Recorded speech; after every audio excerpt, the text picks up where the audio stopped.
Τεράστιο. Εκείνο κακώς το έχασε. Βοήθησα και εγώ τώρα λίγο.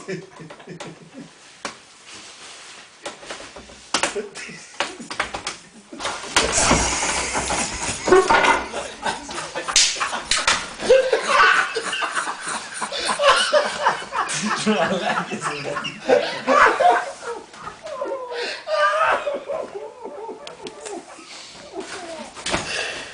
Καλά μαλάκες, πώς χρόνο είστε. Τι έγινε το σπίτι της Μπάμπο, ρε?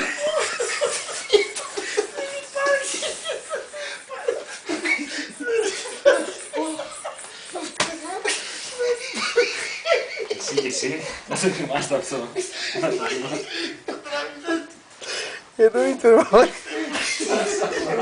Ο άλλος ξέρεις τι έλεγε, δεν τον ανέβεις. Λένε μαλάκα, αν με πιάσει ο ύπνος και θα έγινε να με πλακώσει.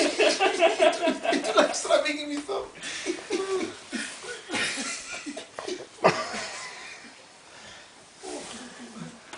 Τα ξύλα που είναι τώρα, μαλάκες. Εντάξει, μαλάκα. Στα χίλια μαλάκα,